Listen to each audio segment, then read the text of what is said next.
Friends and welcome to the lecture. तो students, जैसा कि आप सभी देख सकते हैं, इस लेक्चर में हम बात करेंगे एनपीसीआई और उसके प्रोडक्ट्स के बारे में। ठीक है, इस लेक्चर में हम देखेंगे कि एनपीसीआई के बारे में सब कुछ जानने की कोशिश करेंगे। भीम क्या है, भीम की विशेषताएं क्या है, भीम से संबंधित ध्यान देने योग्य बिंदु कौन कौन से हैं, यूपीआई क्या है, यूपीआई की क्या विशेषताएं हैं, बी भारत क्या है, भारत बिल पे क्या है, भारत बिल पे की विशेषताएं क्या है, बीबीपीसीयू और बीबीपीओयू क्या है, आईएमपीएस क्या है, स्टार 99 हैश क्या है, इसके पश्चात स्टार 99 हैश की विशेषताएं क्या है, एनएसीएच क्या है, एनएसीएच की विशेषताएं क्या है, एनएफएस क्या है, एईपीएस क्या है, एईपीएस लॉन्च करने के उद्देश्य क्या है, भारत क्यूआर क्या है, और अंत में हम देखेंगे इन सभी का सारांश। ठीक है, लेकिन शुरुआत करने से पहले एक छोटा सा डिस्क्लेमर है हम सबके पास, जो कि हमें यहाँ समझना बहुत जरूरी है। तो आज समीकरण है, हमारे स्लाइड डेक में उपयोग की गई छवियां केवल शैक्षिक उद्देश्यों के लिए है। हम इन छवियों के मूल रचनाकारों और मालिकों के बौद्धिक संपदा अधिकारों का सम्मान करते हैं। यदि आप इस डेक में उपयोग की गई किसी भी छवि के मालिक हैं और कोई चिंता या समस्या है, तो कृपया हमसे sathi@iitk.ac.in पर संपर्क करें और हम इन छवियों को हटा दें। देखिए, पहले ऑल अबाउट एनपीसीआई को देखते हैं। National payments corporation of India Bharat में खुदरा भुगतान और निपटान प्रणालियों के संचालन के लिए एक छत्र संगठन, भारतीय रिजर्व बैंक और भारतीय बैंकों के संघ की पहल है, जो भुगतान और निपटान प्रणालियों अधिनियम 2007 के प्रावधानों के तहत भारत में एक मजबूत भुगतान और निपटान बुनियादी ढांचा बनाने के लिए है। 2008 में स्थापित एनपीसीआई एक गैर लाभकारी संगठन है, जो कंपनियों अधिनियम की 2013 की धारा 8 के तहत पंजीकृत है। इसके 10 प्रमुख बैंक हैं, जैसे कि Bharatiya state bank, Punjab national bank, Canara bank, bank of Baroda, union bank of India, ICICI bank, HDFC bank, Citi bank NA और एचएसबीसी। ठीक है, अगर हम बात करें इसकी national payments corporation of India, तो देखिए इसको भारतीय रिजर्व बैंक ने और साथ में भारतीय बैंकों के संघ ने मिलकर बनाया था। ठीक है, इसको जो बनाया गया था वो भुगतान और निपटान प्रणालियों अधिनियम 2007 के तहत, उसके प्रावधानों के तहत बनाया गया।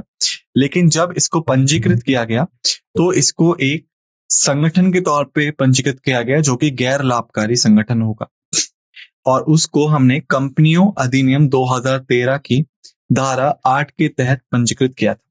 ठीक है, इसका जो मुख्यालय है वो मुंबई में स्थित है।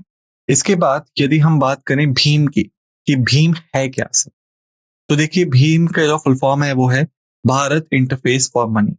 Okay, Bharat interface for money. Bhim एक ऐप है जो हमें यूनिफाइड पेमेंट्स इंटरफेस यूपीआई का उपयोग करके सरल, आसान और त्वरित भुगतान लेन देन करने की अनुमति देता है।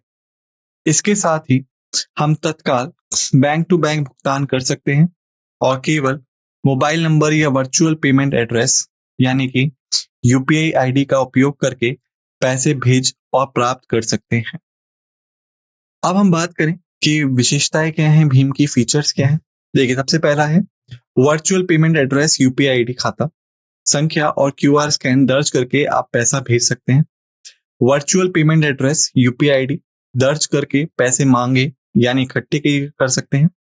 कोई भी मोबाइल नंबर उपयोग करके पैसे ट्रांसफर कर सकता है। मोबाइल नंबर भीम या फिर स्टार 99 हैश के साथ पंजीकृत होना चाहिए और उसके साथ उस बैंक खाते का लिंक होना चाहिए। स्कैन और पे के माध्यम से क्यूआर कोड स्कैन करके भुगतान करें या फिर अपना क्यूआर जनरेट करें ताकि अन्य लोग आपको आसानी से भुगतान कर सके। वर्तमान में भीम जो है वो 12 भाषाओं में उपलब्ध है, यानी हिंदी, अंग्रेजी, तमिल, तेलुगु, मलयालम, बंगाली, उड़िया, कन्नड़, गुजराती, मराठी, असमिया और बंगाली। आप ये कह सकते हैं कि आप इनमें से किसी भी एक भाषा जिसमें आप कंफर्टेबल हो, जिसमें आपको समझ में आती हो, आप उसके अकॉर्डिंग कर सकते हैं।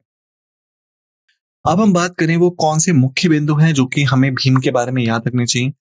सबसे पहला, यूनिफाइड पेमेंट इंटरफेस यूपीआई एक प्रणाली है जो कई बैंक खातों को एकल मोबाइल एप्लीकेशन किसी भी भाग लेने वाले बैंकों में समाहित करती है।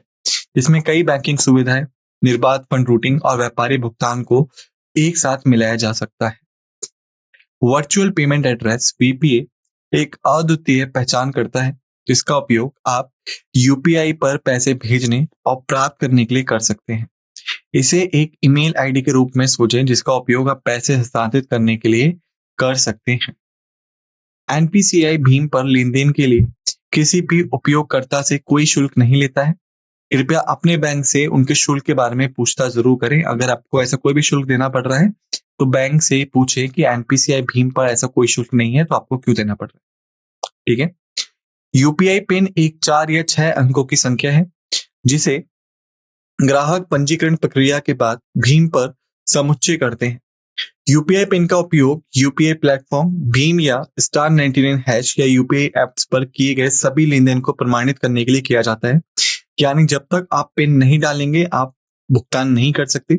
ये यह सुनिश्चित करने के लिए होता है कि जो सही इंसान है वही उस पैसे का इस्तेमाल कर रहा है कि नहीं। ठीक है। यानी मान लीजिए अगर आपको 50 रुपए किसी को भेजने, आपने क्यूआर पेन स्कैन किया, अब आपसे यूपीआई पिन मांगी जाएगी। यूपीआई पिन मांगने का जो मेन पर्पस है, जो मेन उद्देश्य है वो यही है, ये ऑथेंटिकेट करना, ये सुनिश्चित करना कि क्या आप ही वो अकाउंट यूज कर रहे हैं या आपकी जगह कोई और गलत तरीके से वो अकाउंट यूज तो नहीं कर रहा है। ठीक है। एक उपयोगकर्ता एक बैंक खाते के लिए प्रति लेनदेन अधिकतम 20,000 और प्रतिदिन अधिकतम 40,000 भेज सकता है।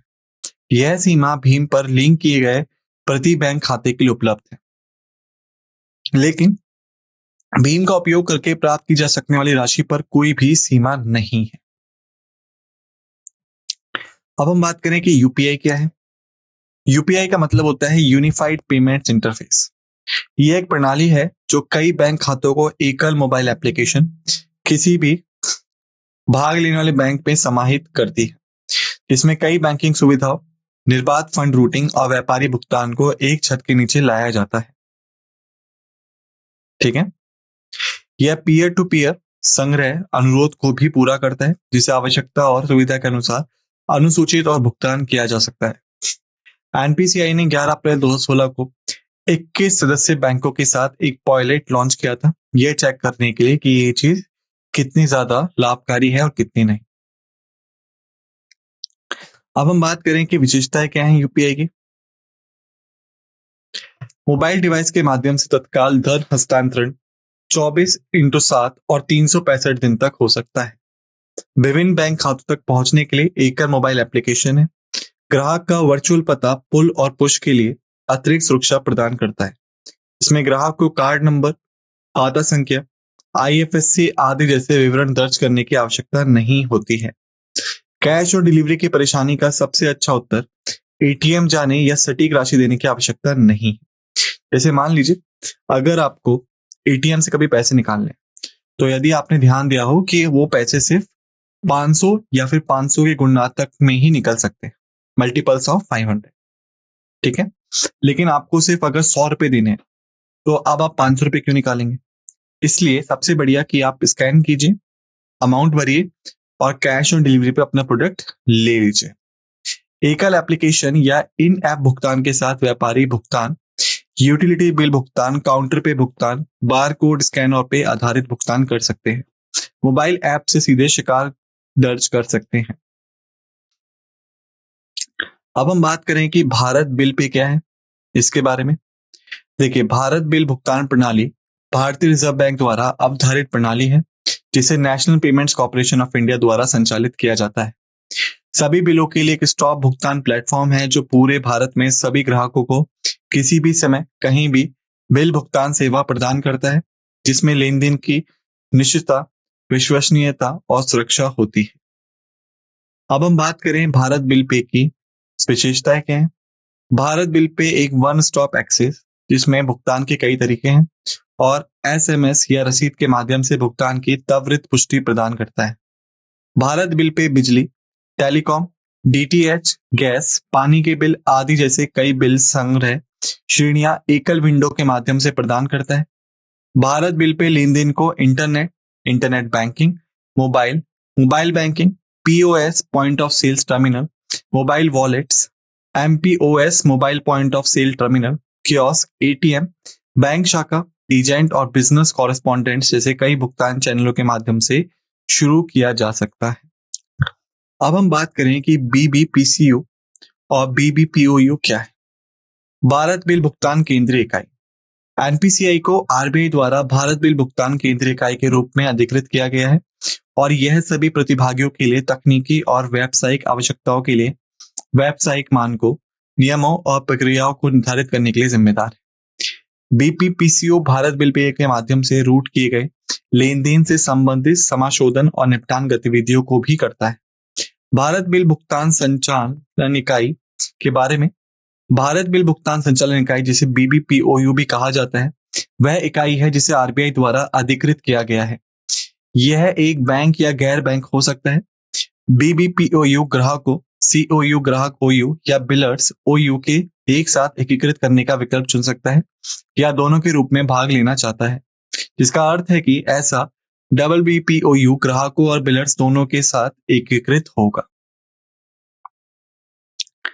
यदि हम बात करें कि आईएमपीएस क्या है, इसके बारे में देखें।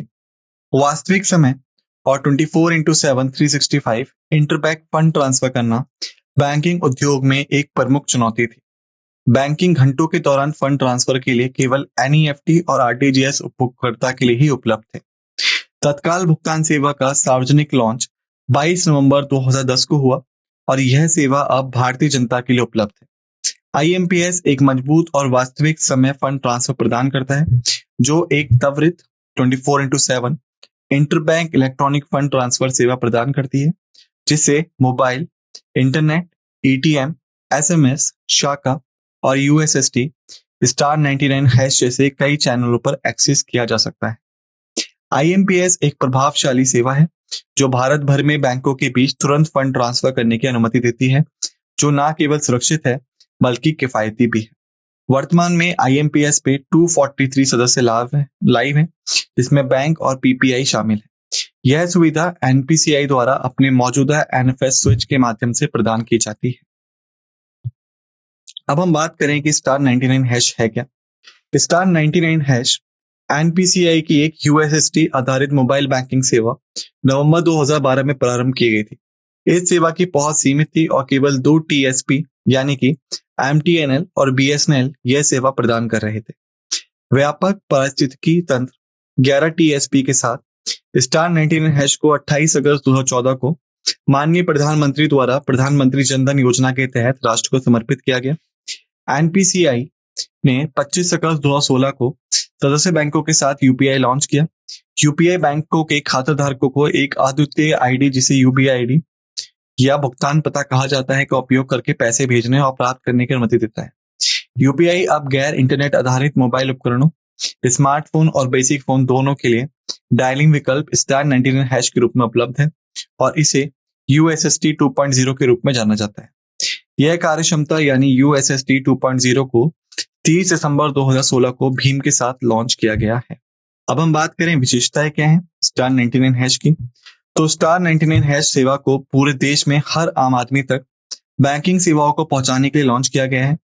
बैंकिंग ग्राहक अपने मोबाइल फोन पर *99# डायल करके, जो कि सभी टेलीकॉम सेवा प्रदाताओं टीएसपी के लिए एक सामान्य नंबर है, इस सेवा का लाभ उठा सकते हैं और मोबाइल स्क्रीन पर प्रदर्शित एक इंटरैक्टिव मेन्यू के माध्यम से लेन देन कर सकते हैं। *99# सेवा के तहत प्रदान करने वाली प्रमुख सेवाओं में इंटरबैंक खातों से खाते में धन भेजना और प्राप्त करना है, बैलेंस पूछताछ, यूपीआई पिन समुच्चय करना, बदलना और अन्य सेवाएं शामिल है।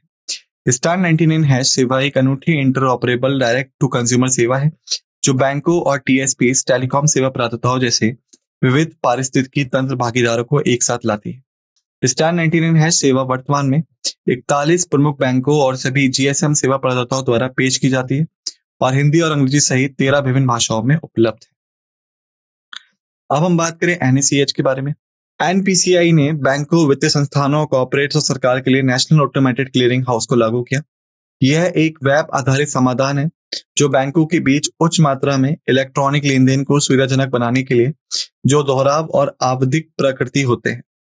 एनएससीएच सिस्टम का उपयोग सब्सिडी, डिविडेंड, ब्याज, वेतन, पेंशन आदि के वितरण के लिए, थोक लेन देन करने के लिए और टेलीफोन, बिजली, पानी, ऋण, म्यूचुअल फंड में निवेश, बीमा प्रीमियम आदि से संबंधित भुगतानों के संग्रह के थोक लेन देन करने के लिए किया जा सकता है। अब हम बात करें विशेषताएं क्या है एनएससीएच की, तो यह एक केंद्रीकृत प्रणाली है जिस देश भर में चल रही कई ईसीएस प्रणालियों को समेकित करने और मानकों और प्रथाओं के सामंजस्य के लिए एक ढांचा प्रदान करने और स्थानीय बाधाओं अवरोधकों को दूर करने के उद्देश्य से शुरू किया गया है। यह आधार आधारित लेन देन का समर्थन प्रदान करके सरकार, सरकारी एजेंसियों और बैंकों द्वारा शुरू किए गए वित्तीय समावेशन उपायों का भी समर्थन करता है। यह सदस्य बैंकों को अपने स्वयं के उत्पादनों को डिजाइन करने की सुविधा प्रदान करता है और बैंकों और कॉर्पोरेट्स की विशिष्ट आवश्यकताओं को भी संबोधित करता है, जिसमें एक परिष्कृत जनादेश प्रबंधन प्रणाली और एक ऑनलाइन विवाद प्रबंधन प्रणाली शामिल है, जिसमें मजबूत सूचना विनिमय और अनुकूलित MIA क्षमताएं शामिल है। एनएससीएच की आधार भुगतान ब्रिज AVP प्रणाली, जिसे NPCI द्वारा विकसित किया गया है, सरकार और सरकारी एजेंसियों को प्रत्यक्ष लाभ हस्तांतरण योजना को सफल बनाने में मदद कर रही है। अब हम बात करें कि NFS क्या है। देखिए, NFS का मतलब होता है नेशनल फाइनेंशियल स्विच।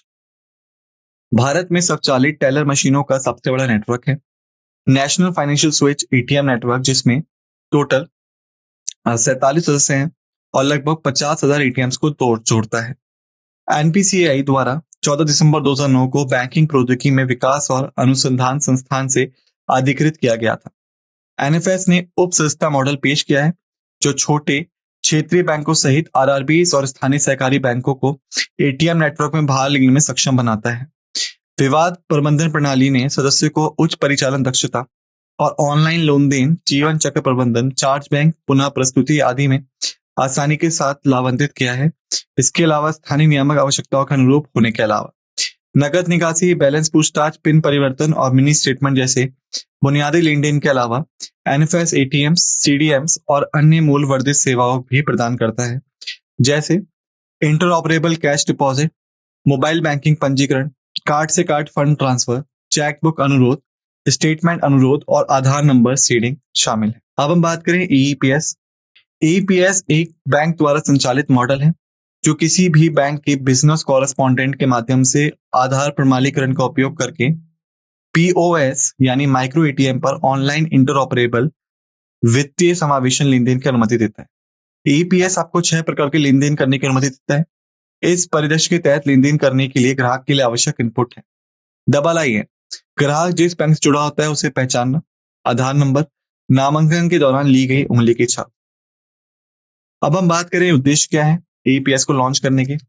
बैंक ग्राहक को अपने संबंधित आधार सक्षम बैंक खाते तक पहुंचने और नकद जमा, नकद निकासी, इंट्रा बैंक या inter bank fund transfer, balance पूछताछ और एक मिनी स्टेटमेंट प्राप्त करने जैसे बुनियादी बैंकिंग लेन देन करने की आधार का उपयोग कर अपनी पहचान के रूप में करने के लिए सशक्त बनाता है। वित्तीय समावेशन को आगे बढ़ाने में भारत सरकार और भारतीय रिजर्व बैंक के लक्ष्य को पूरा करना शामिल है। खुदरा भुगतानों के इलेक्ट्रॉनिफिकेशन में RBI के लक्ष्य को पूरा करना, आधा प्रारंभिक इंटरबैंक लेन देन को एक केंद्र स्विचिंग और क्लियरिंग एजेंसी के माध्यम से मार्गदर्शन करने के लिए बैंकों को सक्षम बनाना, किसी भी केंद्र या राज्य सरकार के निकायों की नरेगा, सामाजिक सुरक्षा पेंशन, विकलांग वृद्ध अवस्था पेंशन आदि जैसे सरकारी अधिकारों के वितरण की सुविधा प्रदान करना, आधार और UIDAI द्वारा समर्थित प्रमाणीकरण का उपयोग करके। अब हम बात करें कि भारत QR क्या है। एक QR कोड में काले वर्ग होते हैं जो एक सफेद पृष्ठभूमि पर एक वर्ग ग्रिड में व्यवस्थित होते हैं, जिसमें एक इमेजिंग डिवाइस जैसे कैमरा द्वारा पढ़ाया जा सकता है, जिससे उस वस्तु के बारे में जानकारी होती है जिससे यह जुड़ा होता है। NPCI ने एक सामान्य मानक QR कोड विनिर्देश विकसित करने के लिए अंतरराष्ट्रीय कार्ड योजनाओं के साथ मिलकर काम किया। BQR व्यक्ति से व्यापारी मोबाइल भुगतान समाधान है।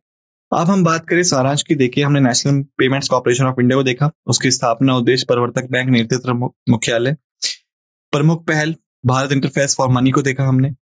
इसके बाद यूनिफाइड पेमेंट इंटरफेस देखा, भारत बिल भुगतान प्रणाली देखी, तत्काल भुगतान सेवा देखी, स्टार 99 सेवा उसके बारे में देखा, नेशनल ऑटोमेटिक क्लियरिंग हाउस देखा, आधार सक्षम भुगतान प्रणाली देखी, अध्ययन नोट्स देखे। इसी के साथ हमने कर लिया इस लेक्चर को समाप्त। आप सभी से निवेदन है कि जो भी चीजें हमने यहाँ पढ़ी उन्हें एक बार अच्छे से रिवाइज कर लीजिएगा। मिलते हैं आप सभी दूसरे लेक्चर में। इसी के साथ लेक्चर को समाप्त करते हैं। आप सभी का धन्यवाद।